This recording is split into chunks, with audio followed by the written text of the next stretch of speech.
Yeah, because if we don't start this broadcast, we're just going to keep meandering about random Let's nonsense. not do it. Okay. So, speaking of which, the broadcast has finally started. Woo.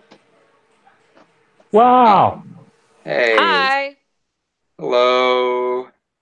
Hi. So I hope I'm Gene. I'm Okay, Jan. wait. All right. Okay. Oh, should we? How All should we do right. this part? Just, I Okay. guess Okay. I'm used to leading it off, so I'll just do that. Is that okay? Okay.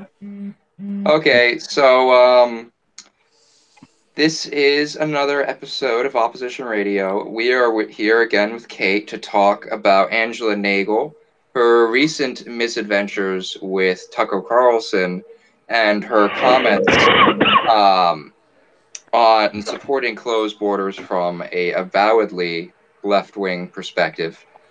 So this is Jan. I'm Gene. Oh, Kate, are Kate. you there? I'm here, yeah? You Oh, want me to introduce myself? My yeah. name is Kate Doyle Griffiths. I'm a member of Red Bloom in New York City. And I teach anthropology in New York as well. Nice. Okay. And we've Sorry, already continue. kind of talked about Nagel, but we haven't defeated her yet, clearly, because she's still saying things. So hence Yeah. the need to bring on the big guns of Kate. Yeah. Until ideally she either changes her political position or stops saying things which are bad. And let's hope that happens one day. Okay, no. Seriousness. Okay. Wait, I have a So, question before we okay, start. I yes. didn't catch the previous episode. Can you give me a 2 sentence description of what you previously talked about with respect to Angela Nagel? Okay, so we We had an episode where we just did a line-by-line read of the piece. Presumably, I'm not entirely sure if that episode will be published because of the audio Mm-hmm. quality on it. If I could fix the audio quality, I probably will. Which will mean that this episode will probably be covering redundant territory, Okay. since I think more or less we're going to kind of shoot it as if that one isn't getting published, even though Mm-hmm. I do intend on salvaging that one. Or maybe you I can edit them together somehow. Okay, moving on. Let's go. Yeah, that's okay. yeah, It's but it important was kind of to like it was really like um talking about how going line by line reading of her work and also kind of talking about how like the whether or not she was a red brown person or if that was something else. Okay. well, and more Yeah. specifically talking about like because I'll admit when I first heard that Angela Nagel had a piece on the concept of close of like the left case against open borders, right? Mm-hmm. My first impression, which is wrong, of course, was that okay, she is going to say the literal demand for open borders is not practical, and we can do X, Y, and Z social democratic policies that would improve the lot of migrants while maintaining a certain relative degree of control over the migration process. That is not what she says, and she admittedly takes a position which was much farther to the right than I anticipated, but kind of clearly shows that I have not been keeping track with her intellectual trajectory as a figure. Mm-hmm. Gotcha. Um, yeah. So, I mean, I suppose how should we go about this? I think one of the funniest things about the piece is that anyone who's been on the sort of online left is kind of very familiar with like a lot of like Marxist-Leninists or AKA Stalinists kind of making the classic argument that actually borders have class character. You know, there are good borders and there are bad borders, and a good border, for example, is the Berlin Wall.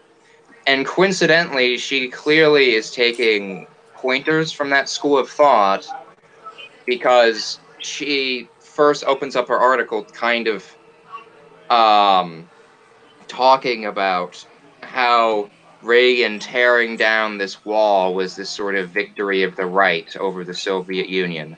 Mm-hmm. And I don't really know what implications to draw from that, aside from it's very interesting to kind of see the bedfellows Okay, between. here's my suggestion. Let's start all over, and when you edit this, everything that's happened before this will be not in it. Okay, yeah. Let's start with introducing ourselves, and then somebody, it could be me, it could be somebody else, should give the context for the piece, summarize the arguments of the piece, and make a general kind of why the left, why we're talking about this right now. I'm happy to do that, but if somebody else wants to do that, and then, and then somebody should say, I mean, presumably, actually, that first thing should be one of you, and then one of you should say why you are talking to me about it, and that can just be, it could be jokey like you just did, but like, whatever, just like because I'm an asshole, that's also fine. But then we can get into some of the specifics about the argument. I think here's, and the reason I'm being picky about this is just having beefed with a bunch of these people online. The whole shtick, You right? you want Is to you want to be as come the off whole as yeah, or at least I want yeah to start by taking the argument on its own terms. I think it's important to do that before we start calling them fascists, even though they are fascists, and I don't mind us getting into that later. But I think we want to conclude with that, not kind of start with it, if that makes sense. Um, yeah okay, is that fair? No, I agree with you. I'm kind of glad that you're sort of bailing us out of kind of. Yeah, I wasn't really sure how to structure this episode because, admittedly, we're so used to doing these line by line reads with me and Right, Remy and occasionally Noah, and right, then with having like when we normally have other people on, it's not really an article read; it's a discussion of a subject. right. And So I'm prepared to bring in some broader context, and I actually think that's the more important thing than like let's catch them out on being fascist. Like, let's show that they're fucking wrong first off. Let's show yeah, they're wrong, that they're wrong about Marx, they're wrong about borders, they're wrong about class, and then it's sort of incidental whether or not they're like accidental fascists, fake socialists, or like real fucking right entryist yeah fascists, which by the way they are absolutely that. But I think the point that we want to make is that it doesn't really matter which one they are, because the kind of wrong they are is antithetical to the socialist movement, both yeah a it's kind of revolutionary it's socialist besides the movement and point. even social democracy. Um, Yeah, I agree with that. Give me a second. Let me kill this bed bug that just. I'm also smoking a cigarette now before we start again. I'm sorry. That's fine. Crap, where'd this thing go? Ah, Remy, do you well, I want can to do deal you with want that to later. give the what this article is and why we care about it speech? yeah, Okay. yeah. That sounds good. Yeah, it'd And be good if Sylvia, someone you else. can introduce everybody. I think that's what you should do, or you should like start the introductions. Here we are. We're talking about this. Blah blah blah. Okay. All I mean, right. I feel like I. Hmm. Yeah, I definitely feel like someone other than me should be doing the contact just because I'm kind of like out of my weather in terms of how to do this. No, you're just ready to call them fascists, which like I fucking am too. Believe me, like trust me, they've been making my days stupid in the last 2 days. So Yeah.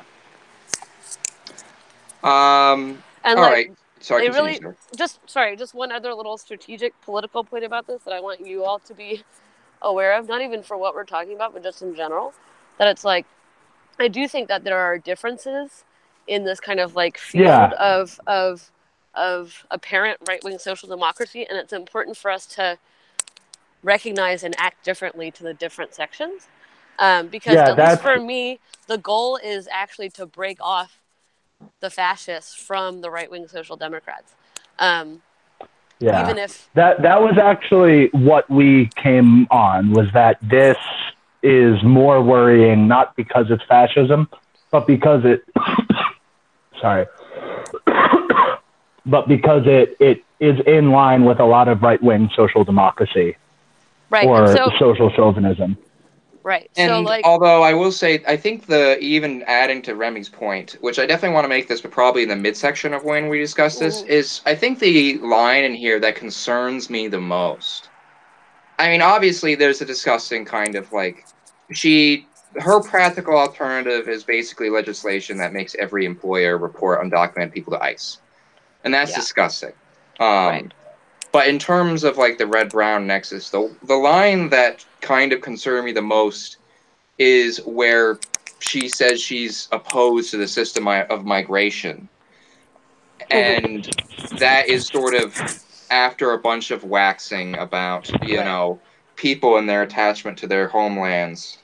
No, that's fucked up. It's totally fucked up. And the thing that, like, I will tell you right now, what gets my goat the most about this piece is the marks.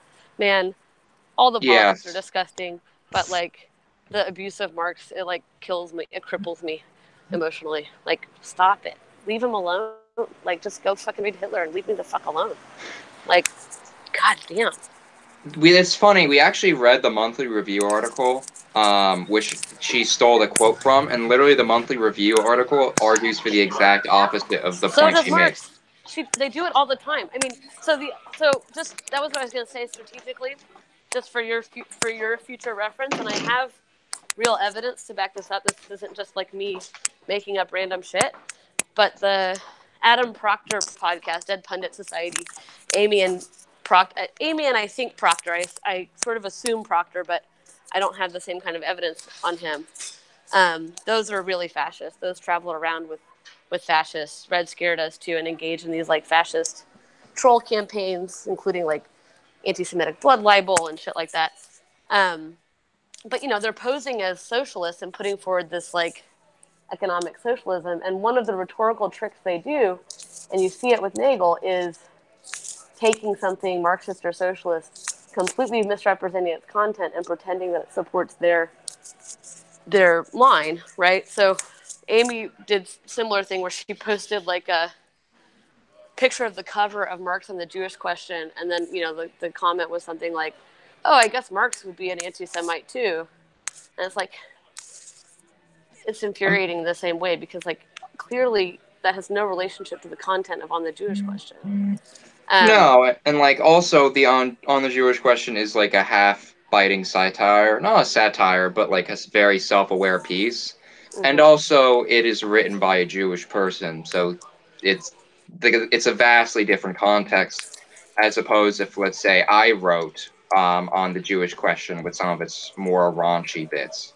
Right, it has raunchy bits in it, but the overall argument isn't pro anti-Semitic. That's the point. Anyway, so okay, let's gather our panties, let's pull up our pants, pull up our socks, whatever it is, and start anew. Okay. All right. So that's you. Okay, Scorpio. so I suppose I will do the introductions briefly. Which one of you wants to do the contacts, just so we don't end up in a race to speak over each That's other? Remy. I won't speak over anybody. I'm going to wait for people to ask me questions. Okay. Wonderful.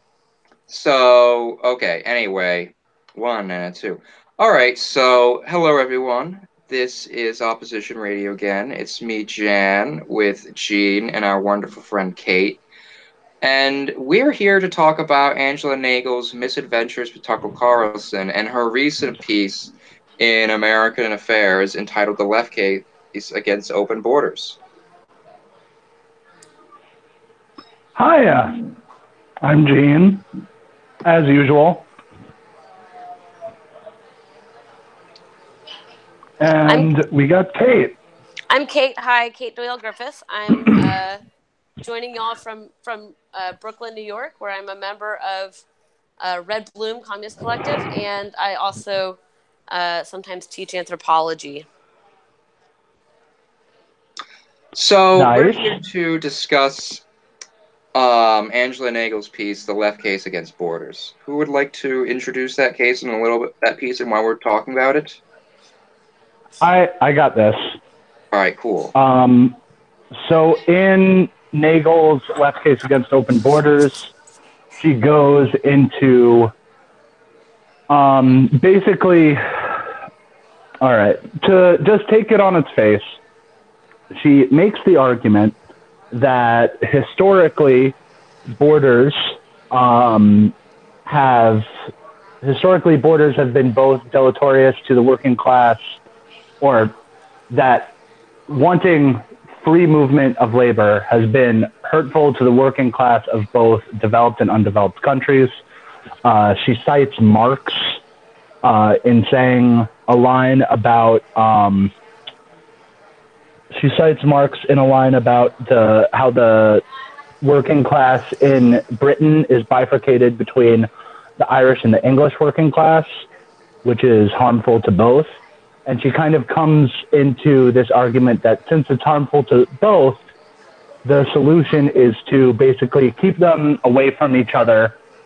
And through this, she comes to this kind of policy of e-verify, of that the socialist left should not be opposed to borders, but should be for in her words, more humane administration of borders.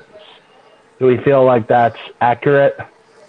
Not getting into the whole like open borders is a Koch brothers proposal, because I feel like I just want to voice her argument as clearly as possible. I think that's a pretty fair gloss. Yeah. I mean, I would contest a lot of the claims, but obviously we'll get into that. Yeah, we got a whole time. That's what we're here for. Everybody. That's what we're here for. It would be very weird if we didn't contest the claims and this was a 5-minute long episode. One day we should do that. Just have an article and be like, this was a good article. Everyone should read it. Ooh. And that'd be funny, actually. Maybe we could just have an episode where we just get a bunch of viewpoint articles, and it's just like, oh, look, here's a good article. Here's a good article. We should interview you for one of your articles and like be like, so why did you write this? And you're like, well, because it's correct. And we're like, yeah, we agree. And then but anyways. You'll never catch me talking that little, though. Yeah. Yeah, that's fair. And there, I don't know. One of the most frustrating things about this article to me, to get into the criticisms of it, is that complete... Oh, yeah. Okay, wait. Go ahead. I just want to say, before we get into the criticism of it, I guess I want to say, yes. And all joking aside, why we should even be talking about this article. Why is this relevant? Why is it relevant? And I do think that's an open question, right? Because, of course, it was written in this quite right-wing, pro-Trump journal. So we're not the audience for this piece, even though it has the word left in it. But I guess I think it's important for the left to think about this article and the arguments that this author makes, in part because she's is quite a popular writer, who writes as a socialist, writes on the left, and she's putting forward this case as a socialist case. We can get into later why. She's doing that for the particular audience that she's writing for, or for the audience of Tucker Carlson, maybe. But I think, I think what I want us to assess is how this holds up as a left argument. Yeah, I would say that the reasons that it's relevant are there's the fact that she is speaking to a right-wing audience and kind of giving them a fig leaf of like, oh, well, the leftists think this too. Mm-hmm. And that she appeared on Tucker Carlson, and that was basically the conversation that they had, was that she said what I just said, and then he said, wow, it's amazing that leftists think that, and then moved on. Mm-hmm. But I would also say that it's concerning because regardless of what you call this group of people, this kind of pro-borders socialism or social democracy is something that has a place in the left. Mm-hmm. Not that it should have a place in the left, but it definitely exists. It exists very much in Europe. Yeah, and it exists very much in Europe, and it is concerning that it is being brought into, and justified in the Anglosphere ahead of the possibility of social democracy becoming a major force in politics in the United States and Britain. Absolutely, absolutely. And furthermore, I would just make a brief point in that I think, obviously, in a conscious level, this is directed towards the left, but I think there's this sort of I think a lot of people who kind of like advertise themselves as trolls but aren't really trolls have this sort of like unconscious sort of like self-harm instinct in that like she knew she was going to get the backlash from this on an unconscious level. She knew unconsciously perhaps, or maybe even consciously, that the audience for this is the left. The people who are going to read this article more than the right are going to be the left. And what I think that partly speaks for is, aside from a contempt for her audience, because it's about making us mad, also we exist in a political moment where a huge amount of people, literally more than tens of thousands of people, have joined the left on basic socialist identification, but do not have directly concrete politics yet.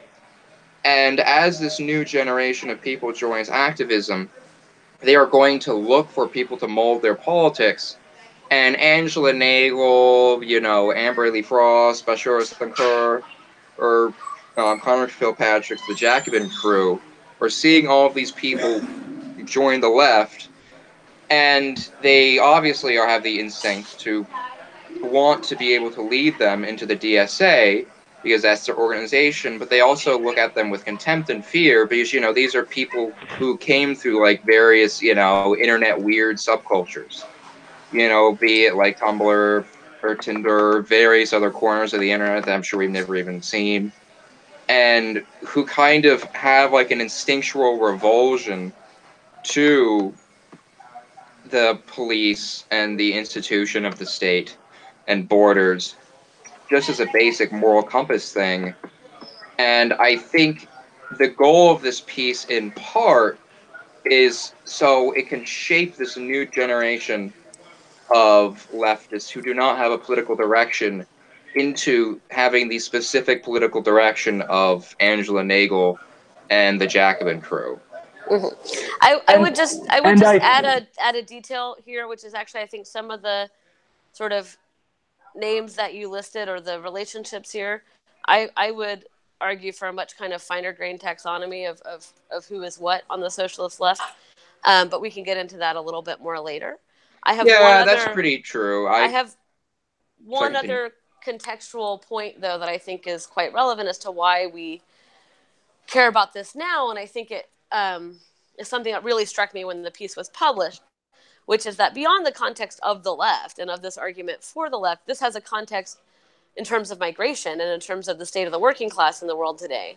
And that is really not covered in the article at all, which, we can get into how that affects the argument. But the context for this, right, is, of course, we have a world in which we have some of the highest numbers of displaced people, of stateless people, of people living in refugee camps. We have some of the most dangerous and deadly migration routes that people are still taking up, right? Despite the fact that, for example, migrants to Europe are sinking in boats in record numbers and dying in the path to migrate to Europe. And here in the U.S., over the last decade, tens of thousands of people have died attempting to cross the border as the border has become more closed, both physically and politically. And that's really the danger there is really a function of state policy, right, about migration. So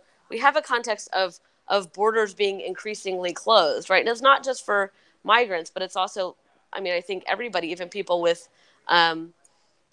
papers and so forth, experience this when you're traveling, that there's much more, much less freedom of movement for everybody. So that's the context that this is being written in. And specifically, in the U.S., we had the migrant caravan walking up to the border from Latin America, from Central America through Mexico, and now arriving in Tijuana. And this that was the context in which this piece was written. So there's a very live question about the working class and how borders relate to it that she's answering without really sort of stating what the question is. I'd also say that I think that the fact that this is almost being written towards a kind of socialist who who has a very new politics is something that you can see in what to me is one of the most frustrating parts of the argument, which is that she does not acknowledge the existence of she doesn't really acknowledge the existence of like a left-wing argument for open borders. Like at no point, like she kind of talks about it in like gives it a sideways glance, but she never talks directly about it. Well, yeah, I think one of the If that makes fundamental sense. assumptions of her piece is that there isn't a specific left case for open borders, but rather that the left has simply been subsumed by the liberal political order, and that its case is the right-wing case, and we've simply just aped their talking points due to the institutional decay of the left over the last 3 decades. Mm-hmm. So, Sorry, continue. yeah, I mean, this is the first thing I think to take up. This is the first level on which this argument is wrong. Okay, so the first level on which this argument is wrong is first the its general conception of what the left demand for open borders or no borders in fact is. Okay, it totally misunderstands it, and it's something that I've seen happen kind of repeatedly with various kinds of movement slogans, like things like Black Lives Matter or Me Too, Believe Women, right? This gets taken up by a certain sort of, by the right wing often, but also by a certain brand of leftist as sort of a completely transparent, deadpan, literal demand. And in every one of these cases, it's usually actually a layered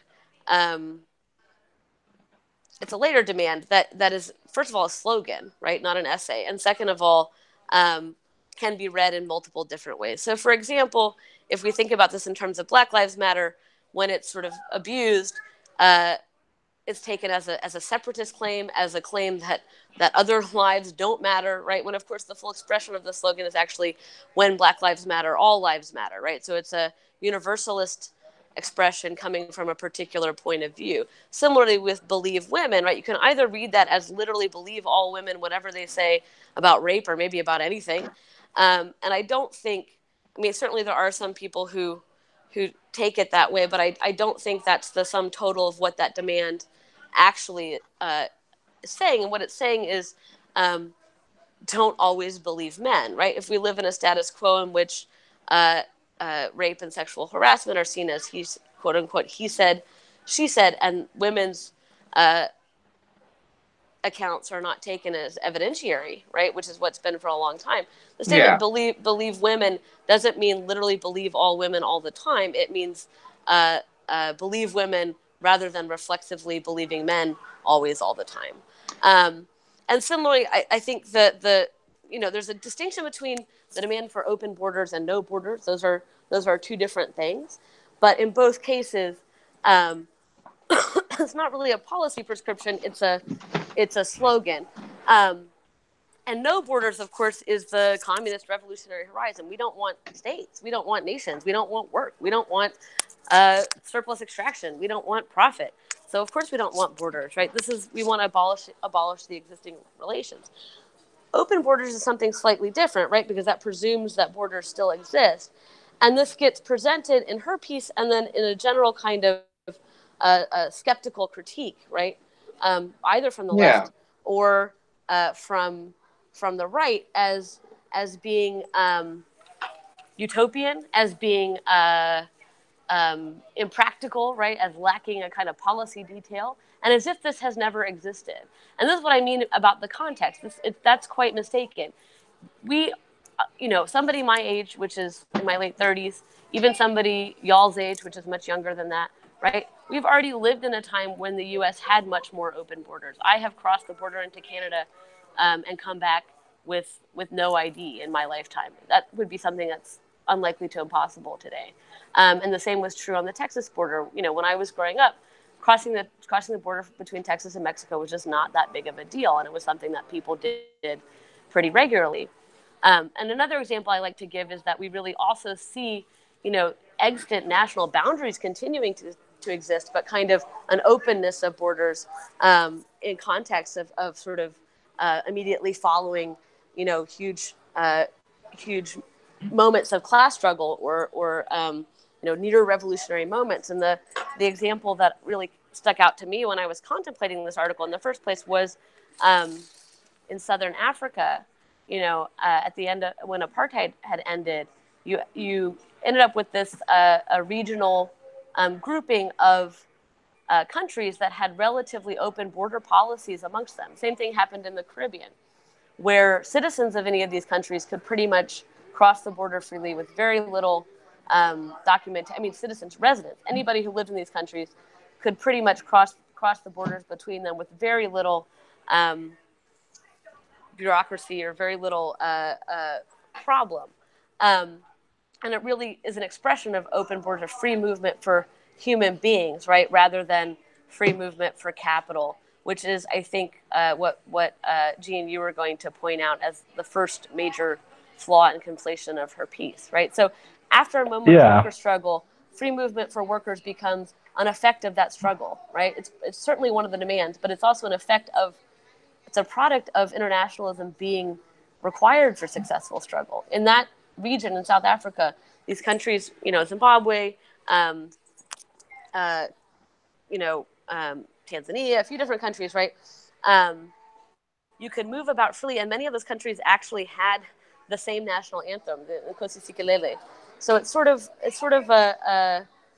shows the way in which successful class struggle required the solidarity of working classes between these different colonized countries to succeed, right? And then its expression was this kind of denationalization of those colonial borders at its peak. It's since been quite contracted, and xenophobia is picked up there as well. But I just want to give that as an example of the idea that open borders are somehow crazy or utopian or unrealistic or can't be managed. That's not the actual historical experience that we can point to.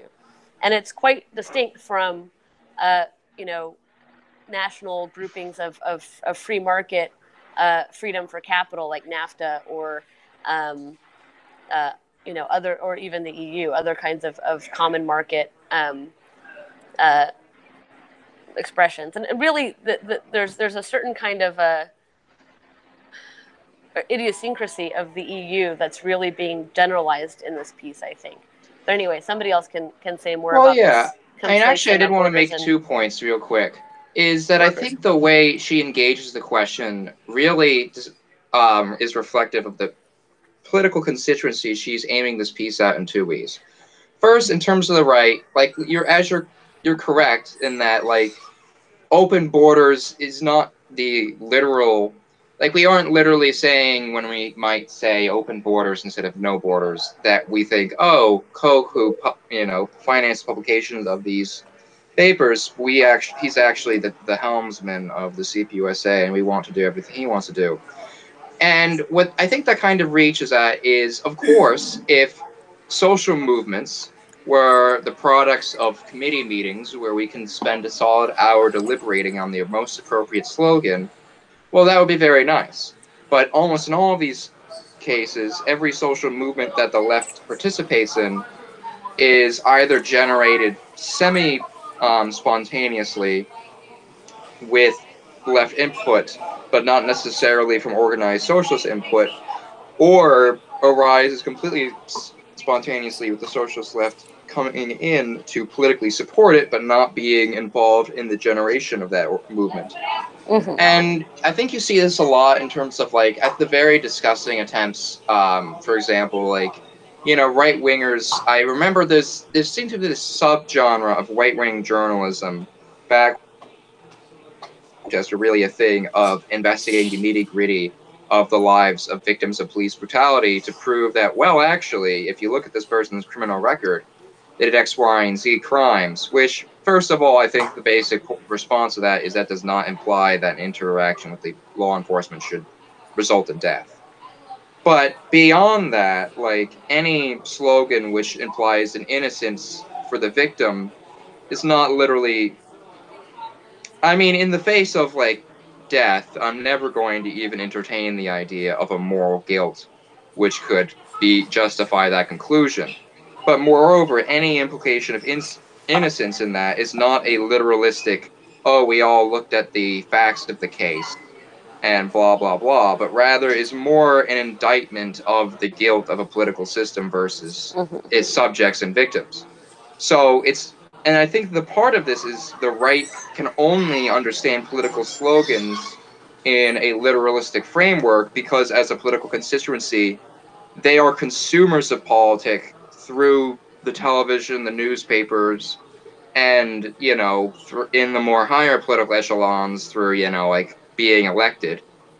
But Honestly, I just think it's disingenuous, to be real. I mean, the purpose of a slogan and an essay are different, right? A slogan isn't there to make a case. A slogan isn't there to marshal evidence. A slogan is there to reframe some hegemonic form of thinking, and left slogans are there to reframe some form of hegemonic thinking. So it's meant to make you think Black Lives Matter. Okay, well, do Black Lives Matter? Why would somebody think they don't? Oh, what would it mean for Black lives to matter? Right? That's what it's supposed to make you think. Open yeah, borders is supposed to make you think. Open borders. Wow, borders. What would it be? What would that mean to have open borders, right? But I think we should go back to some of the sort of fundamental errors, and I think that the big fundamental error of this piece is that conflation between free movement of capital and free movement of labor, and it's it's if it's a mistaken conflation, it's quite a significant mistake, and it really undergirds her entire argument that the left is championing the politics of the right or has somehow become so defeated that we have simply succumbed to some sort of neoliberal um, globalization project. In the piece, she actually even asserts that the sole kind of anti-globalization movement that exists is right-wing opposition to to the free movement of capital, and I think that is just it's an error so hard to believe that so large that it's hard to believe it's unintentional. When you have a well, situation Yeah. of for example, the migrant caravan, um, more or less storming the border, unarmed, uh, men, women, and children, and non-binary people, um, really confronting armed military forces to assert their human right to exist beyond nations. That, I mean, I think it's Yeah. it's hard it's hard to deny that as a and their right to survive in the face of the imperatives of profit. That it's not simply a sort of sad, of course there's all sorts of exigencies that put people in the position to be have to and be willing to take that on, but it's also quite a political act, and it's a mass working class movement. Um, well, if I can so briefly yeah. try to finish the point I was trying to make, um, I think the way she engages this point very much caters to her audience because the way the right engages any kind of slogan is, as by definition, in a passive and reactive way, insofar Mm-hmm. as they are not the political demographic which creates slogans, which creates social movements, because they are in power by definition. They are, well, to put in frankness, reactionaries. Mm-hmm. They don't react from the streets, you know, the Capitol buildings and from, the lines with their guns and their batons. But on the other level, in terms of the other constituency she's representing, I think there is going to be this pretty hard clash in terms of the social democratic movement and the attempts at creating a socialist movement, because the political constituency for a socialist movement is the proletariat and the broadly oppressed humanity, which Mm-hmm. naturally is including undocumented people, because some of the most innovative and strong components of the labor movement is undocumented Latinx workers and migrant workers from the Philippines. Those are and two undeniable facts. And sure, the socialist left will always debate to what degree it should participate in elections and what the strategy behind elections is, but it would never narrow its political constituency to the ability to participate in elections. Whereas, the Studenbachers, the Adam Proctors, and the Angela Nagles, being social democrats, the political constituency which they are interested in, is the one who can get Bernie elected, who can get these Yeah. candidates Well, elected, and by definition, that excludes undocumented people, and by definition, excluding undocumented people caters to their preferred constituency. And I think that is very well reflected in that this article does not care about the well-beings of undocumented people, because why would it care? What benefit is that to the well, author of this piece I and would the to political step back point they're in. trying to make? Oh, um, to step back in, I do. Yeah, I agree with you. I think that there's something that all I like. To me, I think that there's a whole argument, and we're probably going to get into it later, but about what to qualify this as. But I think that the thing that holds all of this like right wing social democracy together is its idea of achieving, basically, to use the Lenin phrase, like basically taking the machinery of the state and using it to our own ends, is the beginning and ending of their politics. They Yeah. want to get state power, and that's kind of it. And that, as you said, Jen, this kind of like limits what they see as their constituency. But it also limits what they see as capable or even possible. So she doesn't feel. I mean, I think that there's The a joke I lot heard about more. this is that some people seem to think that socialism is whatever the government does. Yeah. Yeah, yeah, and it Socialism is does just feel state like power. that. Yeah. I mean, so this is where we were talking about this a little bit off air, but this is actually where I do think it's important to have a kind of more clarified taxonomy, because I do think some of the social democrats and the sort of main, the main, the dominant trend of Jacobin, for example, is not exactly the same as Nagle. And specifically not the same in the way that you're mentioning, uh, Jan, about that they only care about people who can get elected in voting demographics, although I do think that heavily influences their politics. But because they have this kind of purportedly Kautskyist road to power, right? They do see it as requiring and depending on a emboldened labor movement, right, to win not just electoral victory for social democrats, but to win social democratic demands. And I do think that is fairly absent from anything that you might read by Angela Nagle. I don't think she has any kind of even much of a feint toward a social movement element, or even a labor movement element, except for when it is a kind of rhetorical hammer, right, to make her broader point, right, which is another thing that you see in this article. So, for example, another thing that she asserts as a fact is that immigration harms the citizen working class by lowering wages and so forth. And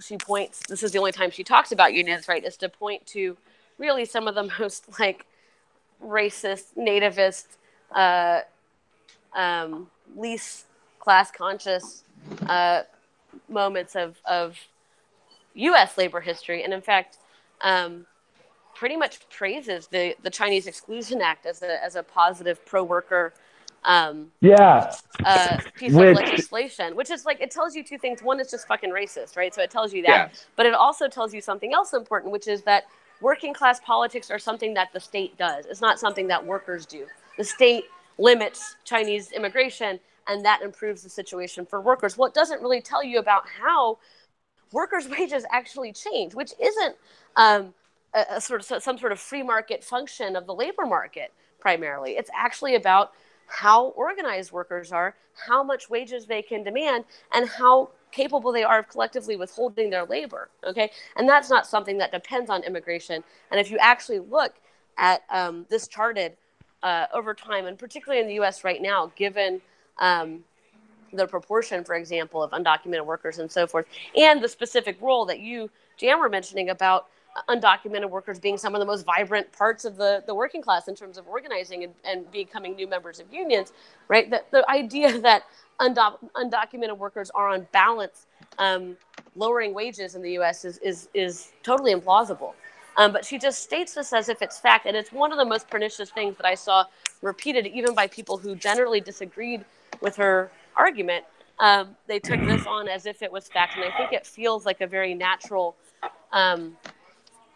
conclusion to draw, for anybody who had the misfortune of taking like economics 101 in high school or college, which unfortunately was all of us. Yeah. But it's wrong. Well, and it does. This article does do a thing that it reminds me. Trash Future did an episode about Pinker, and it's like it does this similar thing where it's like we did a line by line reading of this, but this article is so frustrating because like it gets so many things slightly pedantically wrong to a degree that it adds up to a very to her very crappy politics. That like you could sit and be like, okay, look, the Chinese Exclusion Act was not like a positive aspect of the populist movement. It was the death of the populist movement. Right. It was when the populist movement had failed. Same thing with the Agricultural Laborers Union. That was not a good thing that they hated Mexicans. That wasn't a positive aspect of their politics. And it all kind of adds up to what I said at the beginning, which is, well, if you have different kinds of workers, then they're going to be divided. And you solve that not via solidarity, but by the state adjudicating that division by making it literal in the form of borders. Right, or in the form of state, racist laws. State violence against, So yeah, I mean, I think that's another big moment where, if you recognize that aspect of our argument is wrong, the whole rest of the argument completely falls apart. But you can really see, and this is where I do make a distinction between, say, Bhaskar Sankara and Angela Nagle. I don't think Bhaskar is unaware of the labor movement or like workers' power as an important part of socialist politics in a way that Angela Nagle and some of her closer cohort just sort of imagine class politics as being some state policy of redistribution, and I guess a state policy of nationalism, which gets, I think, into a sort of, are we on three? I feel like we're on three major errors. A third major error in the piece, which is exactly this question and concept of nation as it comes up. And, we could go on all day. She gives a kind of lengthy block quote from Marx about the Irish in relationship to the British and England. And she abuses it to such a degree that it's hard to imagine that is an error. Essentially attempting to present Marx as being opposed to Irish migration and opposed to Irish liberation, when in fact, quite the opposite is the case, that Marx, and this is one of these, heady debates in Marxism that has a long history, but the question of nationalist movements, right, that might not be fully socialist or might be socialist and nationalist at the same time, but which resist the domination of one nation by another, right, becomes an exception, right, to the general communist opposition to nations, right, as a tool of capital, as a division among workers, right? The general communist stance, the general socialist stance is that nations divide workers, right? Yeah. So Marx, in respect to the Irish, right, who were subject to, one of the first moments of colonialism, said, well, in this case, right, this is a kind of potentially liberatory nationalist movement, and what should really happen is British workers should support it, right? They do a quick little, both Nagle and then some of her other friends and so forth, friends and comrades, do this quick little reversal. Well, isn't it a socialist principle to support national sovereignty, right? Well, no. I mean, generally, the socialists that do support national national sovereignty, support it only for oppressed nations. There's no socialist case for the national sovereignty of the British Empire or of the United States as a global imperial power, or really at all. There's no there's no superior imperialist oppressing the United States. There's no global imperial economic system that's oppressing the national sovereignty of the United States. But they try to make it out as if that's the case, and as if the nation is somehow the fullest expression of working class politics. And that's just really, there's no, I don't think there's any like legitimate example of this as socialist politics. And that's where I find the argument to be the most disturbing, honestly, is in that sort of moment of also sort of naturalizes nation. I think, Jan, you were talking about this. Do you actually have that passage where she talks about the kind of like this,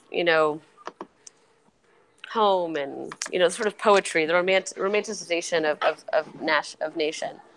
Well, okay, admittedly, so the way she tries to do it, because I think it's a little bit more clever, and I think I was kind of being a little bit like petty when I was presenting it, is okay, so there is a extensive discussion she has where, first of all, she tries to talk about open borders from the perspective of the global south, of colonized nations. And first she kind of talks about the fact that there's brain drain, from nations that go through mass migration. For example, like there are more Ethiopian doctors working in Chicago than there are in the entire country of Ethiopia. And she cites a number of other examples about how like doctors in India go, internationally, and how there's like a lot of brain drain. And then she kind of goes a little bit into her personal history, which I found kind of interesting. She talks about her experience as a child of migrants, where growing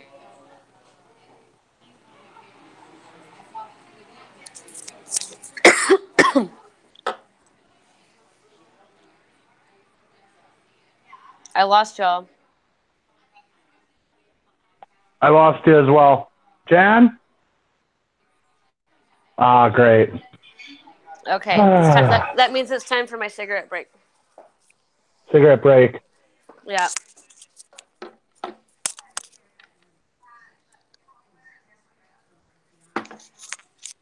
I went in on this the Ethiopian doctors thing. Man, that shit was ridiculous. It's like this article is just like one hit after another. Yeah, it's like if you like horrible, you have to become bullshit. You have to become like the worst kind of pedant because everything she fucking says is wrong.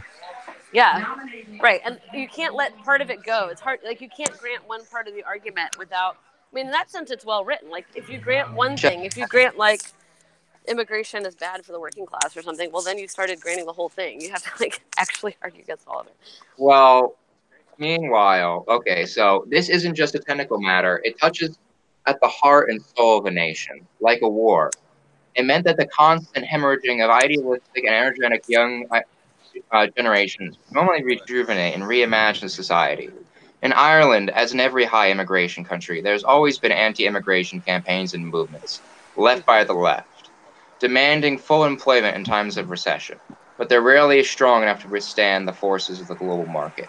Meanwhile, so I actually just want to comment on this for a second because this little passage I think has to be put back in the context of the broader argument of the piece, right? Which is closed borders.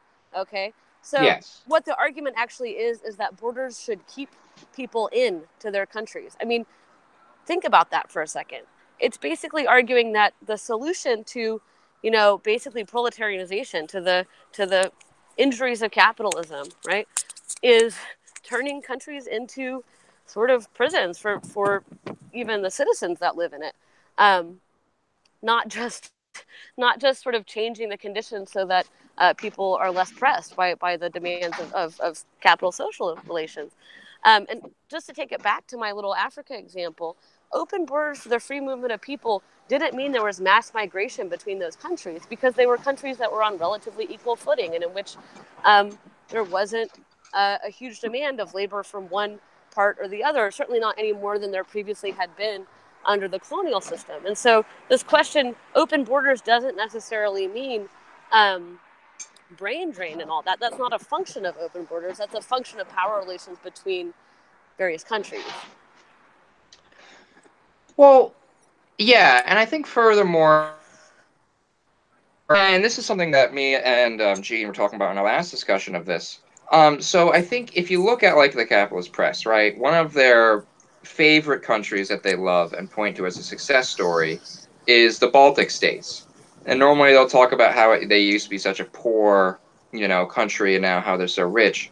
And one thing that I read in a critique of that kind of commentary was if you actually look at the unemployment statistics of the Baltic states, basically what happened was when 2008 and other previous economic crises hit, it wasn't that these countries became like very prosperous and recovered from the recession quickly. What you saw was like there was unemployment reaching like 13% and 14% of these nations, and they had like GDP growth of like negative 3% in the first year. But then all of those people simply left. They emigrated, the population was reduced very drastically, and as a result, the basic labor markets, calmed down. There wasn't an overflooding of unemployment, so labor market stabilized, and as a result, the Baltic states were able to recover. And, on one hand, that kind of points to the fact that the capitalist fairy tale about these being like, utopias is flawed. But I think that actually has some implications for her argument, because the thing is, okay, well, what's the alternative where Latvia, let's say, endured 14% unemployment and negative 3 GDP growth? What if instead of all of those people leaving, just stayed there? Is that really a preferable alternative? Well, places where people are in fact trapped and can't leave. We have examples of those. We have examples in Syria. We have examples in Yemen. And the result, when the basic conditions are not improved, right, is like mass starvation. Yes. So that's not good, And even also the Irish example is quite particular, really, and she's abusing it, I think. But she's also leaving out an important aspect of it. And I think a good case comparison is Zimbabwe, right? Which during the peak of the economic crisis in Zimbabwe, something like 9 million people left a country of 12 million. I mean, that was a huge migration that really, in a short period of time, that was really only comparable to Ireland. But Yeah.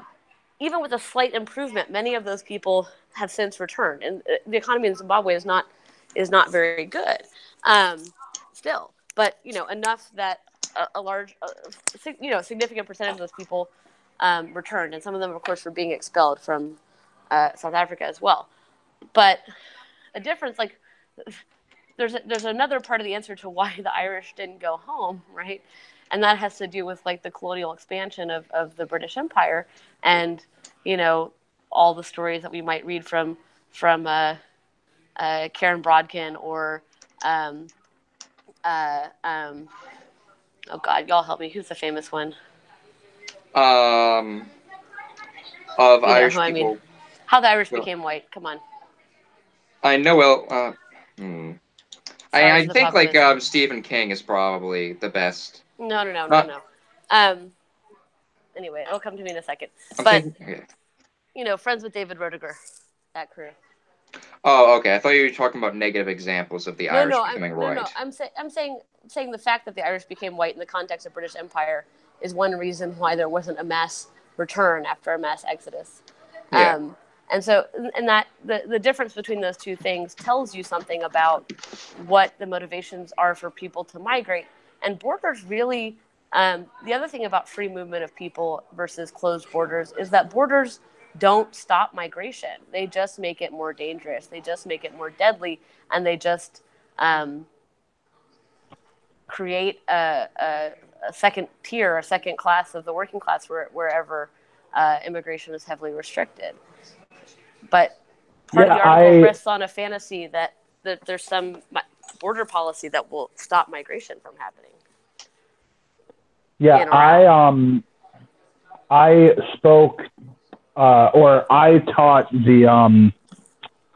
a like book group that we did on the end of policing, and there are some problems with the book, The End of Policing, but they really Vitali really strongly made the argument that the purpose of borders is not to Tim like Allen, by the way, is who I meant.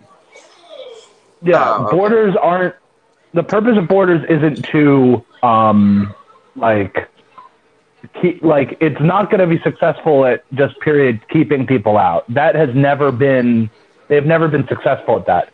What borders in terms of like labor have done is created a bifurcated workplace where certain segments of the labor market do not have the same political rights and thus can be given less political, thus have less political powers than other workers, and thus can be paid less.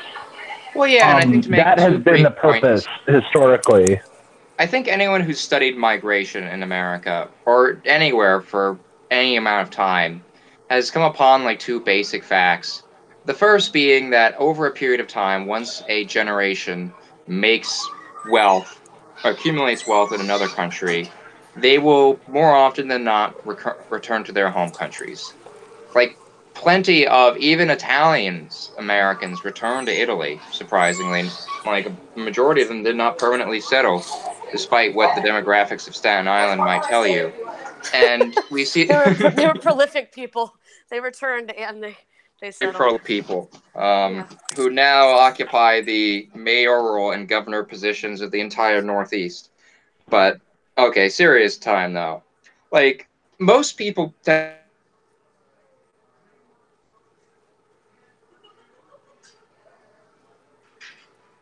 Gone again. You're killing me, Jan. That was as a response to like the racism against Italians. Strike. Political strike against anti-Italian racism. Um, yeah. So, I mean, basically, the idea that borders are going to keep people out or keep people in is a sort of complete fantasy, but it's one that's proposed pragmatically. And of course, that's not something that's just an isolated error of Angela Nagle. It's very much something that I think is at the heart of Brexit and the kind of what's the word I'm looking for? The kind of um, stalemate that the sort of Brexit progress has actually made. Yeah. That it's fairly fantastical to not necessarily to exit the economic union, right? But that the idea that Brexit will solve immigration problems, I think, in fact, even the sort of conservative Brexiters and kind of got called on the carpet for something that they didn't think was going to actually have to be answered for. It's almost the reverse of like right wing or a Nagel type criticism of left slogans, that Brexit was actually kind of empty slogan without much of a practical application that got posited as practical policy when it isn't. Whereas I think open borders are very much the reverse. The question isn't, should we have open borders as a policy matter? The question is, what would it take to achieve open borders? And what would it take to achieve the conditions where open borders came into existence? And that's a very different kind of question. But it's the kind of question that Marxists and socialists ask, because we think about things not in terms of simply votes and referenda or government policy, but we think about things in terms of class power and class struggle. So those are two different answers and two different perspectives on that question. Well, yes, and I think this kind of really colors the way our response to this position should be, because I think the closest thing to being a less disingenuous response to our position, right, would be, how would you actually do open borders? What's your alternative to the border wall? And I Right, and think like back to Bhaskar Sankara, he did put something out like that. I didn't like it, but I'm just saying like that was how he actually approached the question. Yeah. as an aside, I ought to read that piece. That sounds interesting. Oh Actually, no, it was a Twitter. It's a Twitter. What do you call it? A Twitter flurry? Twitter thread. Twitter storm. Twitter storm. A tweet storm. A tweet storm. Sorry. Come on. Sorry. You got to get better about this. I really suck at Twitter. But I'm trying to learn. I'm way behind the curve on this one. It's fine. It's happened to all of us. Trying to get a handle on it. Haha. But yeah, I mean, Very the function bad. of It's not good. oh my god. Evening dad joke. Okay, sorry. Yeah. Kate is very much the dad of this podcast. Okay. So, and I think like this kind of like returning, and we're definitely when we go into her Marx quote, we'll probably talk about. We've already gone and discussed her Marx quote, but eventually we will probably discuss the Monthly Review article, which she completely misrepresents. But what really needs to be driven home is the fact that borders in function do not restrict the free movement of people. What they do in practice is create bodies of second-class citizens or non-citizens who work for cheaper wages, who, for a lack of better phrase, divide the working class. And the point of full amnesty for all as a socialist politics is if you don't want a body of people who supposedly deflate wages for everyone else and who reduce work production and supposedly take these jobs from the citizen body, what the point isn't to kick them out, but actually, if you see this inequity, you give them full citizenship, full protection under minimum wage law and federal work labor standards. And that's like it's not even a socialist answer to the question. That's just a basic reformist labor answer. movement. It's a basic labor movement answer. In fact, if you want to read a very good rebuttal to this overall article, Portside put out one that very much focuses on this, and I think is again gets at the pragmatics of it. Whereas this kind of right wing, really I would call it socialist democracy, because it's not even social democracy. Or social democratic politics, poses itself as sort of eminently practical and pragmatic. But for people who've actually done any kind of union organizing or are familiar with union organizing or read about union organizing even, you quickly recognize that there's a very practical problem when it comes to having citizen and non-citizen workers working in the same industries or in the same workplaces, when there's a huge kind of difference in legal rights and legal protections for people with different levels of legal status. And it's something that the labor movement has really, addressed and attempted to take head on over the last 15 or 20 years or so. When, previously there was a very much more kind of nationalist, protectionist, ubiquity in the labor movement. That's something that has changed. And it changed in part, again, going back to her idea that there's no left answer to the globalization of capital. I mean, it's just not the case. I mean, I know I talked to y'all before about getting radicalized around Seattle, but and I know that was many, many moons ago. But this was this is a global movement, against capitalist globalization, or what we unfortunately called corporate globalization at the time. And it certainly had right-wing elements and left-wing elements. But one of the lasting legacies of that movement was a much more internationalist labor movement here in the U.S. and certainly a labor movement much friendlier to undocumented workers. And that has been a major source of whatever growth or hanging on that the labor movement has even had. So as a practical question, this whole closed borders thing is just a non-starter for the labor movement. Yeah. Well, and that's been something that has historically ticked me off, which is that the most obvious answer to the immigrant question, or if you if you're not just doing it as a thing of like just being a complete, if you're not just an ethno-nationalist and really want to lean on this idea of, oh, immigrants like lower wages, which they don't even really, but oh, and they're taking their jobs, just give them citizenship and they'll Right. have the same wages and rights as you do.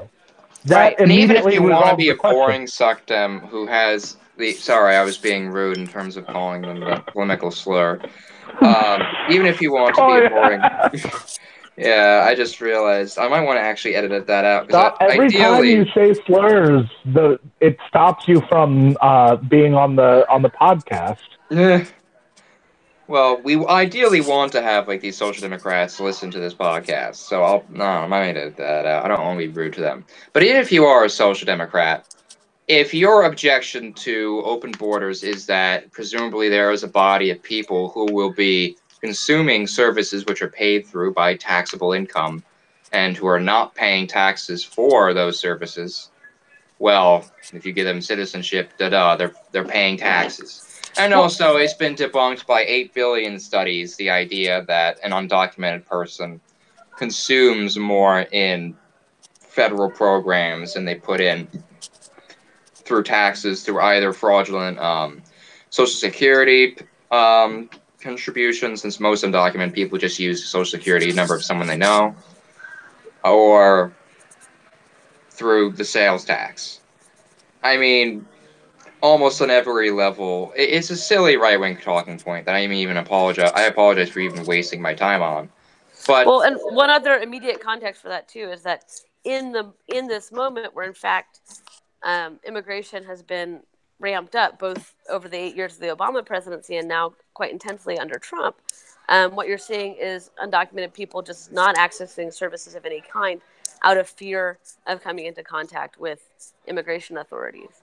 And this is something that you hear reported from everything from food banks to, you know, um, child welfare programs to, you know, health programs. And so I think it is important to read this article, you know, not in the abstract, but in the context, right, of this very extreme immigration situation in the U.S. One where we literally have children in concentration camps dying as a result of the conditions in those concentration camps, where we have, I mean, it's kind of hard to overstate the horror of that.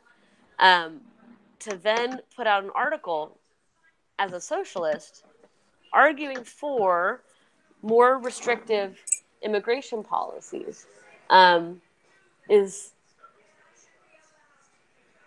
we've gone through why it's illogical, why it's not Marxist, why it's not socialist, why it's strategically Yeah. untactical, why it's bad for the working class, but it's also just horrifically inhumane and cruel. It's a cruel thing to say. Now she says in response to some of these criticisms that of course she's not in favor of mean border enforcement. She's just in favor of e-check verify, but that is of course a mechanism that puts people into contact with all of these incredibly dangerous, cruel, existing immigration policies, and she's certainly not. She hasn't made any argument for ramping those down or any alternative proposal for how closed borders or more closed borders would be enforced in some other way. So it's by default and by de facto an endorsement of a set of policies and practices that's extreme on the extreme end of like historical repression. I think in capitalist history. yeah, and I kind of think actually I think we should go into the e-verify because I think it's very important for understanding her case. Because like I said, the impression that I got coming into this article was okay, she is going to make a case that the slogan for open borders is pragmatic, and then is going to suggest a more humanitarian version of managing borders, which is a position I fundamentally disagree with because, it's basically in the contradiction to the Communist Project. But insofar as if it would be advancing a political position which, if implemented, would be more humane for undocumented people, I would relatively respect more than the mainstream approach. But if you look at her practical proposals, it is arguably in many ways to the right of Mm-hmm. the Republican Party. Insofar as, so perhaps someone else would be better for explaining what E-Verify is. But basically, and again, feel free to fill in the gaps, E-Verify is a proposed law which No, it's has... extant. It exists. Okay, well, Kate, you'd be better to explain it. Basically, it's just a system, a computer system that checks the social security numbers that people are working under against um, it's looking at the tax records and the employment records and matching social security numbers to locate fake social security numbers. Which, of course, the consequence of people having fake social security numbers and paying social security tax into fake numbers is that that money just goes into social security and funds citizens with real social security numbers, social security. So in some ways, the citizen working class at this moment is being subsidized directly by the undocumented working class this way. Um, Totally giving the lie to your earlier right-wing point about undocumented people not paying taxes. That's just it's untrue. And Yeah. the reason she proposes this argument is because she's trying to say sort of, I think, quite it's not a lot of effort in trying to convince us that this is true, but she's trying to say, well, she's only in favor of punishing bosses, not workers, for their violations of immigration policy and hiring undocumented workers. But if you know how E-Verify actually works in practice, that simply isn't the case. E-Verify is a source of information for targeting ICE raids on businesses that employ undocumented workers. And of course, this can punish bosses, but who it primarily punishes is workers. And if we just look at this in a broader kind of Marxist analysis, right? We live in a capitalist system. We live in a system that's ruled by the ruling class, and the ruling class are, capitalists, aka employers, people that employ workers. And no law, right, that is going to be instituted in a system where that's still the case, that power relationship is still the case, is going to punish employers more than workers. The mechanisms for punishing employers are fines, right? No employer is getting deported or put into an icebox in Southern California or Texas as a result of violating immigration law. Instead, that's what's going to happen to the workers. And there's no plausible scenario in which what she's proposing wouldn't punish workers. Let's say even in a fantasy scenario where ICE becomes, instead of what it is, like a paramilitary government, or a highly militarized government police force, internal occupation army, really. Instead of that, it becomes some sort of like social work, flanks. Nevertheless, the goal, right, is to make undocumented people unemployable. And Yes. what are the consequences of that, right? The consequences of that are reducing people to poverty, to starvation, to self-deportation, which was the policy of the Obama administration, which means deporting people or self-deporting people back to conditions that caused them to migrate in the first place, right? Which usually isn't for fun. I mean, some people definitely migrate for fun. Angela Nagle, I think, are good examples of people who've moved around the world for reasons of politics and intellectual curiosity and adventure. And plenty of people in all classes do that, but the vast majority of people would like to make a living and support their families without moving thousands of miles. And so usually there's also some quite extreme circumstances that push people to migrate.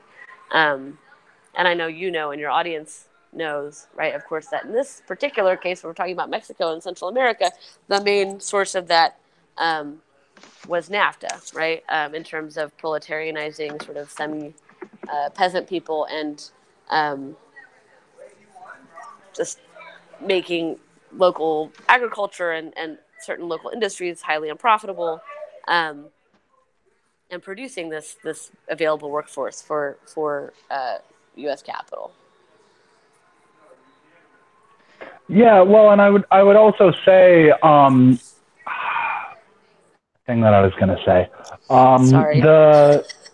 It's all right. Oh yeah, so the E-Verify is basically the Nordic model that was applied to sex workers, applied to immigration.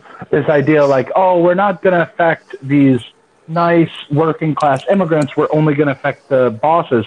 Even in the nicest possible situation, what you're meaning essentially is starving people until they leave. Right. Because under capitalism... I really like your analogy, by the way. In fact, I think you should write something that's like the Nordic model for migration and then talk about Fosta Sesta. That's a really good That actually would be very good. Because honestly, I think that would be the most generous and perhaps well-received interpretation of their argument. Even in the most generous light, this is about starving people until they leave. Right. Because as Angela Nagle, if Angela Nagle is a good socialist, she knows that the nature of being a proletariat is that you have to go to the market in order to survive. And what she's talking about is denying them that. And is that more humane than putting them into child prisons? Yeah.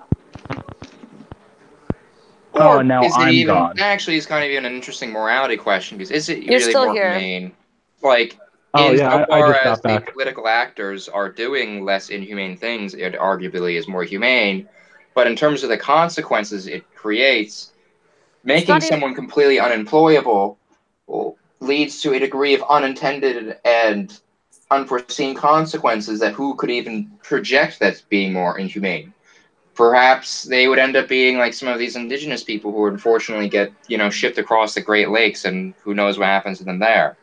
I actually don't think it's an interesting moral question. I think it's like a good basis for like a Swiftian satire.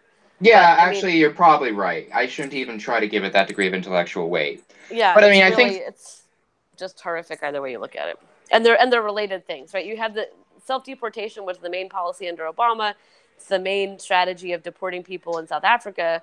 But it's tied to, right, this much more extreme pressure on people coming to the border and on people living in the country. So these are not separate things. They are part of the same system, and it's what in fact is meant by closed borders, right? It's what in fact is meant by opposition to open borders. If you're against open borders, this is what you're for, right? What you're for is ICE raids. What you're for is concentration camps. What you're for is people being unable to maneuver without total fear. What you're for is people being unable to work and support themselves and facing extreme economic circumstances. That's what this is a left case for. But even so, the reason why I say this is the position she's advocating is a very right-wing position is because we are giving her way too much credit in that, assuming that ICE has been abolished and we are simply starving them out.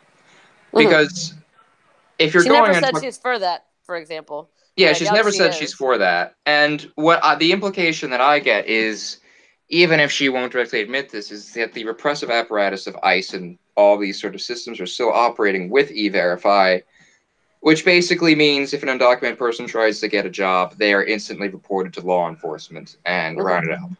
So this is basically arguing implicitly for the current apparatus plus a more effective intelligence gathering technology. Yep.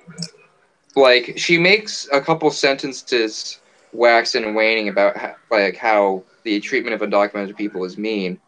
But honestly, there are plenty of articles written in the conservative press which lament the hardships of these families. Yeah, from a Christian perspective, keep families together, don't be mean, whatever. Yeah. I mean, if you look at, I every once in a while glance at Fox News, and sometimes they'll say that this stuff is cruel, but the reason why we must have a border is to protect these people from being victims of human trafficking, which is an absurd premise on its own. But honestly, the point I'm trying to make is that the conservative right has done a far better job of aping sympathy for undocumented people than Angela Nagle has in this piece. It's a really good point. Your other point that it's to the right of sort of mainstream GOP politics is interesting because right around the time this piece came out, of course, Hillary Clinton came out with the kind of classic third way Democrat move of herself putting out a policy kind of to the right of mainstream GOP politics and mainstream conservative European politics about immigration as a kind of trial balloon to see if we could go for the Hillary show 3 if she was just sufficiently anti migrant. Like she seemingly the lesson she learned from her failure was that she wasn't racist enough. So she put out this racist article in the Guardian. But it was like the same week that this Angela Nagle argument came out, and for me that was just ironic. I don't know, funny because a lot of the way that Nagel and some of her close comrades and fellow travelers from a spiked magazine and living Marxism, right? Sort of the way that they propose themselves as leftists, right, is mostly by opposing, liberal or neoliberal uh, capitalist politics, with Hillary Clinton, the most recent kind of evil avatar of that. So it was an interesting overlap for me to see that Nagel and Clinton fundamentally agreed, and it really tells you something, I think, about the bankruptcy really of both sides of that coin politically. Yeah, and I mean, to put that in brief, all these people make their a living basically pointing out that what they construe as social justice warriors or intersectionalism is basically a Trojan horse for Clinton's politics. But ironically, because they are both within politics within the framework of the bourgeois nation state and capturing it, which to be fair is the political framework of almost every political actor in our scene, they have to share basic conclusions with Hillary Clinton in terms of your political prospects are determined entirely and solely by their electability. Well, So I think, here's one other though I think misrepresentation or mistake that even on those terms that both of them are making that's worth addressing, and maybe kind of gets us back to the beginning. Maybe we've come full circle, which is as to the question of why this socialist, right, is writing for right-wing audiences and appearing on right-wing television, and why, Hillary Clinton feels the need to out Trump, right, as a particular stance. I think that actually is a pretty interesting question and suggests an implicit argument. And the implicit argument is that for Nagel, she would call it the working class, right? For Hillary Clinton, she would call it voters. But what they mean is a demographic majority of voters, right? Who can elect the next president, whoever that may be, or the next Congress, and all that. They seem to have both concluded that group is motivated, right, by xenophobia, racism, by sexism, perhaps, right? But in this case, particularly by xenophobia, that the big success of Trump was playing to the kind of xenophobic politics of voters and or the working class, if you're Angela Nagle. And I think this is like, and that the goal, right, is to win people who would otherwise vote for Trump, right, to your particular position. We want them voting for Bernie, or we want them voting for Hillary, depending on what side you're on. And I think this is, and this is again why I would distinguish them even from others that I disagree with on other, in very fundamental ways.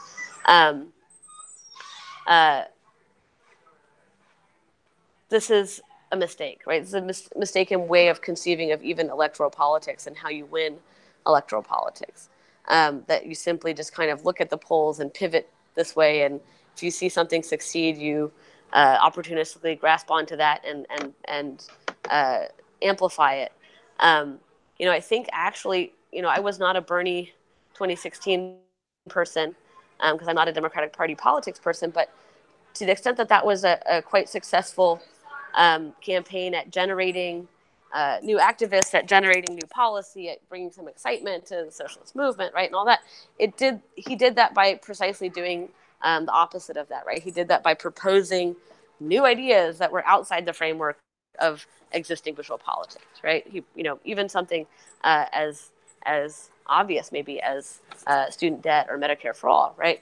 And so one of the reasons I'm kind of insisting on drawing a line between kind of a Jacobin Bernie 2020 and a Nagle Bernie 2020 is I think that at least that kind of implicit appeal to the supposed native reaction of the working class and the collapse of existing voters into representing somehow the working class is not exactly the same approach that Jacobin crowd or most of the Jacobin crowd tends to take for this.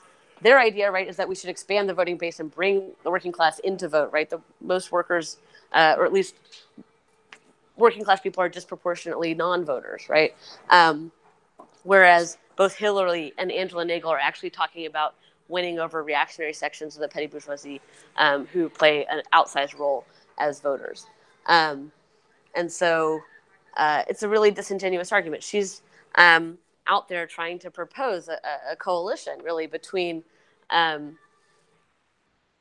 socialists, progressives, however you want to put it, and right-wing xenophobes. But it's at the level of a voting bloc, and it's I think an entirely disastrous concept, and even more disastrous to be labeled socialist. Yeah. All I can say is I agree with that, and I think it kind of goes back to what we said before in terms of the political constituencies which they're trying to attract with this piece, which like you've gone pretty eloquently into. So I think in terms of what is left of this argument that is worth engaging in. I think we've smashed it up a whole lot. Is there parts left? Not really. I mean, no, I really think at this point all we can really kind of do is I guess to briefly talk about her going on to Tucker Carlson. So we have talked about it already, but it's bad. And I actually did watch her show. So when Adam Proctor defended her appearance on Tucker Carlson, he did it from the perspective that, oh, all these Fox News watchers are going to see a socialist position be articulated in front of their eyes the first time ever. Maybe they'll start, getting something out of it. And if she went on there saying that we should abolish borders and argue with Tucker Carlson, that would be something different. Right. Actually, Tucker Carlson invites leftists on fairly regularly. Like George Zuckerl-Meyer went on. I think Mark Brenner from Labor Notes years back went on. I don't know. A number of different leftists. And actually, weirdly, during the first women's strike, Tucker Carlson invited me to go on, and I said no. But, I mean, there's a pretty, regular sort of crew. But, right, there's a distinction between going on. Had I gone on Tucker Carlson to talk about, I think it was the women's strike, I would have disagreed with him. That would have been my purpose in going on. But I didn't watch the video. Is that what happened when Angela Nagle went on? So it's actually quite funny what happened. Basically, so he introduces Angela Nagle, and the funny thing that he does is he presumes that there is no greater context for Angela Nagle's life other than the fact that she exists on the political left and that she published this piece in American Affairs, which defends the concept of the border. And he makes the comment that, I don't know what your other politics are, but, I just think you're so brave for being someone on the left who's defending, the concept of borders. And that's actually quite clever when you think about it, because it disarms the rest of her politics, right, from being something that her audience engages in. It presumes it also, if someone from the right were to say, hey, why did you have this lefty on? That also diffuses their criticism, because it's like, well, I didn't know who this person was. I just knew that they support one of my political positions. So that was pretty clever in that. And then they spend about a minute agreeing with each other on the border. They don't really go into great detail. And Angela Nagle is stuttering throughout this, and clearly, she wasn't really in the state of mind to be on an interview, which is something understandable, but she didn't really do her any self favors in terms of trying to look agreeable or, well presented in this interview. And then she kind of tries to bring up the fact that, America has had this imperial relationship in terms of its political economy and military intervention into the global South. And you can tell by the look of Tucker Carlson's face, he goes from having a toothy-eyed smile to having his more observant, open mouth gap look. And he's trying to figure out how he's going to respond to this. Because obviously he can't, what is he going to do? And what he does, I think actually the best thing he could have done, is he simply says, I completely agree with you. It was great having you on, and, whatnot, blah, blah, blah. And interestingly enough, I feel like in agreeing with her that the U.S. has had an imperial relationship with the Global South, ironically, he disarms her ability to argue with him insofar as if he said, I don't agree with that, they would have had a discussion, and then, the audience might have actually heard some talking points that were left of center. So, I mean, but is there even any substantive content to Angela Nagle's admission that there's an imperial relationship between the U.S. and the global South? In that interview, no, but there was no political content anywhere. to the entire discussion. It was 4 minutes long. Though. I thought it was going to be longer than that because the video that I found it from was at least 7 minutes long. Mm-hmm. But they only had 4 minutes to talk, which there's no point in going on any news cycle to be interviewed for 4 minutes if it's on Fox News. You cannot make a point in an argument in 4 minutes, period. Sorry. Well, I mean, I guess my point, though, is that even that particular kind of, I'm just not sure what she really disagrees with Tucker Carlson about fundamentally, because maybe we could think of something. Probably Bernie. I guess he's not. Yeah, that's probably it. But otherwise, I don't know, because her article, and in general, she and other kind of living Marxism people will admit that imperialism exists, right? But they don't propose any solution to that besides those other countries should be social democratic, or we're going to elect social democrats and they're going to somehow do something that will dismantle imperialism, but while keeping closed borders. It really doesn't have any. It's a rhetorical, moralistic gesture that has zero analytic content or political content. Jeremy Corbyn is going to just go into the Queen's palace with one of those Che Guevara berets on his head and a collection of well-crafted legislation disbanding the British military, and is going to present it to the Queen. But could you imagine if somebody said reparations, for example, that Corbyn should pay reparations to the former British colonies to even the playing field? And I'm pretty sure that wouldn't be an Angela Nagle policy that she would support in any meaningful way. Oh, no, and we know that because when Bernie Sanders was confronted with the question of reparations, and he said that he didn't agree with it, the entirety of the social democratic left, even to its far left, in the figures of Matt Christman, the whole Chapo Trap House crew. Okay, that's not the far left of social democratic politics, but yeah. Well, the far left of social democratic politics in America, because if you go left of them, you basically are no longer a social democrat. I don't agree with that at all. But okay, moving on. Oh well, okay. We can get on that on a different point. But anyway, even they didn't agree with the concept of reparations, albeit they brought on a guest to try to offer counterpoints in terms of political alternatives to that. So that seems to be a very touchy and clear barrier issue between the social democratic left and a socialist position on imperialism. Right, but it's literally the only plausible solution for equalizing relations between sovereign nations, which the whole sovereign nations thing is what they're proposing. Well, yeah, I mean, social democrats are very boring on this because when they hear representation and reparations, they can only think about it in terms of direct cash transfers to the global south. Mm-hmm. And what they think of is how that takes money that could have been used for, Medicare for all. Like, they think about reparations in a very boring way and not in terms of a greater societal attempt to give economic development and opportunities to the global south and presumably a global socialist framework where people are given, positions through development and affirmative action and a number of other things which admittedly my political imagination cannot even conjure up, but which should be given a great degree of detail and thought. To them, it's just, it takes money away from the budget, which should be used for, more for basic income, Mm-hmm. which is why their political framework doesn't include it. It's a very boring rejection of reparations when you think of it. I'm gonna say that we're getting off track, and that I think that we are basically done. Yeah, I think that's right. I am a proletarian, and I have to work at 8:30 in the morning. So yeah, I Okay, have to go to sorry. bed as No, it's well. okay. I have a job at 9, unfortunately. Do we have any concluding thoughts? it's bad, folks. I mean, The left case for open borders, for closed borders, doesn't fucking exist. yeah.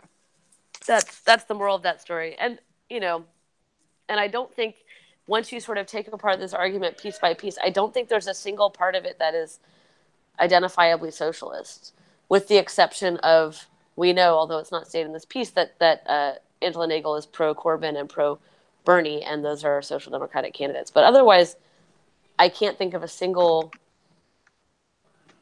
explicit or implicit aspect of this argument that really is identifiably socialist. There are certainly parts of it that appear in other socialist arguments, but there's no one part of it that actually characterizes it as a left or a socialist argument.